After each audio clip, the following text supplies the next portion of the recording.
Patutkah jurnalis dan narasumbernya dipidana dengan Undang-Undang ITE?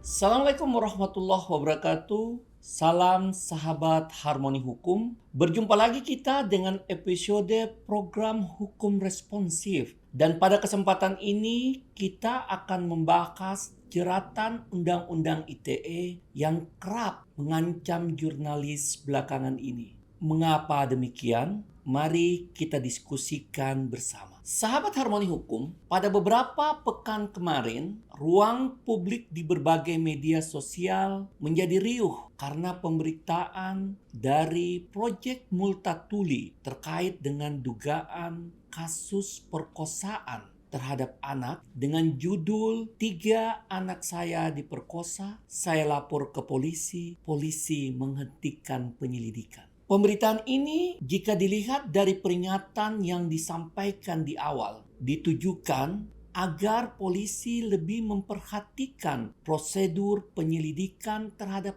kasus dugaan kekerasan seksual apalagi jika korbannya adalah anak. Atas pemberitaan tersebut, salah satu narasumber dan penulis dalam berita tersebut pun dilaporkan oleh penasihat hukum dari ayah yang diduga menjadi pelaku pemerkosaan. Narasumber berita tersebut yang juga merupakan mantan istrinya dilaporkan dengan dugaan tindak pidana penghinaan dan atau pencemaran nama baik sebagaimana yang diatur dalam pasal 27 ayat 3 Undang-Undang ITE. Selain kasus pemberitaan yang telah diuraikan, salah satu kasus yang sedang berproses adalah dugaan pencemaran nama baik yang hendak menjerat Asrul, seorang jurnalis media online yang memberitakan dugaan korupsi salah satu pejabat di daerah Sulawesi Selatan. Karena berita yang dimuat di media online tersebut menyinggung sang pejabat, ia kemudian dilaporkan ke polisi dengan dugaan melakukan tindakan pencemaran nama baik. Dari kedua contoh kasus yang telah disebutkan, dalam pandangan kami sesuai dengan ketentuan hukum jika informasi elektronik atau pemberitaan di internet yang dilakukan di institusi pers yang merupakan kerja jurnalistik, maka penyelesaian sengketanya terlebih dahulu melalui mekanisme Dewan Pers sebagaimana yang diatur dalam Undang-Undang Pers. Tidak terkecuali terhadap narasumber dan penulis berita di kasus dugaan pemerkosaan 3 anak di Luwu Timur. Panduan SKB memberikan batasan bahwa untuk pemberitaan internet yang dilakukan oleh institusi pers yang merupakan kerja jurnalistik, maka penyelesaian sengketanya harus berdasarkan Undang-Undang Pers sebagai ketentuan khusus dan mesti melibatkan Dewan Pers. Selain itu, sejak tahun 2012 hingga kemudian diperbaharui pada tahun 2017,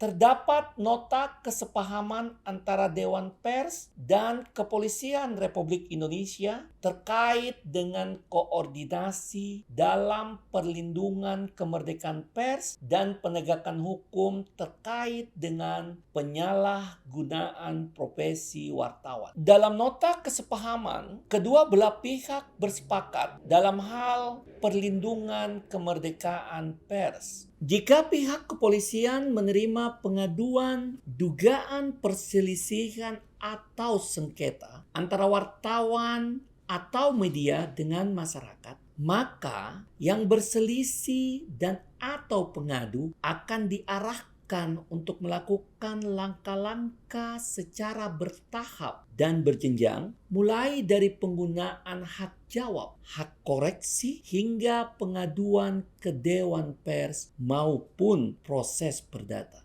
Jika proses tersebut telah ditempuh dan pengadu belum menerima solusi yang ditawarkan, maka ia dapat menempuh proses hukum yang lain. Hak jawab sesuai dengan Undang-Undang Pers merupakan hak seseorang atau sekelompok orang untuk memberikan tanggapan atau sanggahan terhadap pemberitaan berupa fakta yang merugikan nama baiknya. Selanjutnya, hak koreksi merupakan hak setiap orang untuk mengoreksi atau memberitahukan kekeliruan informasi yang diberitakan oleh pers, baik tentang dirinya maupun tentang orang lain. Sementara itu, terkait dengan penegakan hukum penyalahgunaan profesi jurnalis, maka antara Dewan Pers dan kepolisian dapat melakukan koordinasi terkait dengan laporan dugaan tindak pidana tersebut. Dan apabila hasil koordinasi menyimpulkan bahwa hal tersebut merupakan perbuatan pidana, maka Dewan Pers menyerahkan kepada pihak kepolisian untuk menindaklanjuti hal tersebut melalui proses penyelidikan hingga proses penyidikan sesuai dengan ketentuan hukum yang berlaku. Dewan Pers sesuai dengan fungsinya dalam pasal 15 ayat 2 Undang-Undang Pers memberikan pertimbangan dan mengupayakan penyelesaian pengaduan masyarakat atas kasus-kasus yang berhubungan dengan pemberitaan pers. Selanjutnya, hal tersebut diuraikan lebih lanjut dalam peraturan Dewan Pers tentang prosedur pengaduan ke Dewan Pers. Beberapa hal yang dapat diadukan seperti karya jurnalistik, perilaku, dan atau tindakan wartawan terkait dengan kegiatan jurnalistik, kekerasan terhadap wartawan dan atau perusahaan pers, dan iklan sebagaimana diatur dalam pasal 13 Undang-Undang Pers. Dalam hal suatu karya jurnalistik telah diajukan ke kepolisian atau ke pengadilan, Dewan Pers tidak dapat menangani pengaduan tersebut kecuali yang pertama, pengadu mencabut laporannya ke polisi atau pengadilan yang selanjutnya diselesaikan oleh Dewan Pers. Yang kedua, kepolisian menyerahkan penyelesaian kasus tersebut ke Dewan Pers. Dan yang ketiga, kasus yang ditangani oleh kepolisian atau pengadilan dapat mengancam dan membahayakan sendi-sendi kemerdekaan pers dan hak asasi manusia. Pihak yang menjadi teradu terkait karya jurnalistik adalah penanggung jawab media. Hal ini dikarenakan karya jurnalistik dalam suatu media tidak hanya dikerjakan oleh satu orang atau menjadi tanggung jawab penulis semata, melainkan dalam satu karya jurnalistik terdapat suatu prosedur dan atau mekanisme pemberitaan yang dikerjakan oleh beberapa orang seperti reporter, editor, redaktor, hingga pimpinan redaksi, sehingga pertanggungjawabannya menjadi kolektif dan tidak dapat disederhanakan menjadi tanggung jawab penulis semata. Hal inilah yang membuat mekanisme penyelesaian sengketa tersebut harus melalui Dewan Pers agar kasus tersebut dapat dinilai apakah ia merupakan kasus pers yang di dalamnya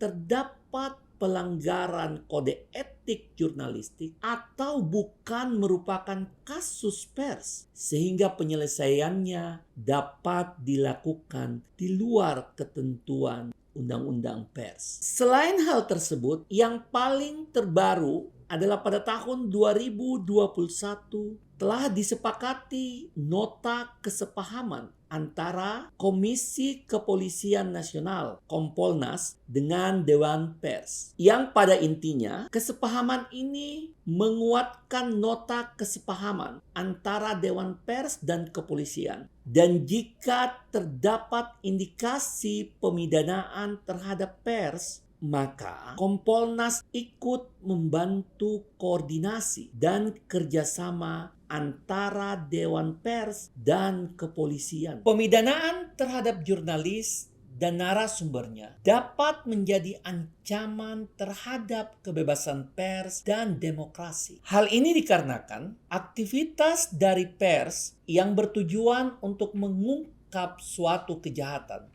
atau permasalahan sosial yang terjadi di masyarakat dapat diserang balik dengan pemidanaan menggunakan tindak pidana pencemaran nama baik. Sehingga jika terhadap jurnalis atau narasumbernya dikenakan terlebih dahulu proses tindak pidana, maka akan membuat orang menjadi takut untuk mengungkap kebenaran karena dibayangi oleh jeratan Undang-Undang ITE meski apa yang disampaikannya adalah suatu kebenaran. Kebebasan pers tentu bukan hal yang mutlak bebas tanpa batasan, melainkan kebebasan pers dibatasi dengan pertanggungjawaban terhadap hukum dan publik. Sehingga seorang jurnalis tentu harus tetap berpegang teguh pada kode etik jurnalistik dalam membuat suatu karya jurnalistik. Maka, untuk menilai suatu karya jurnalistik telah sesuai atau tidak dengan kode etik atau bahkan melanggar hukum harus melalui mekanisme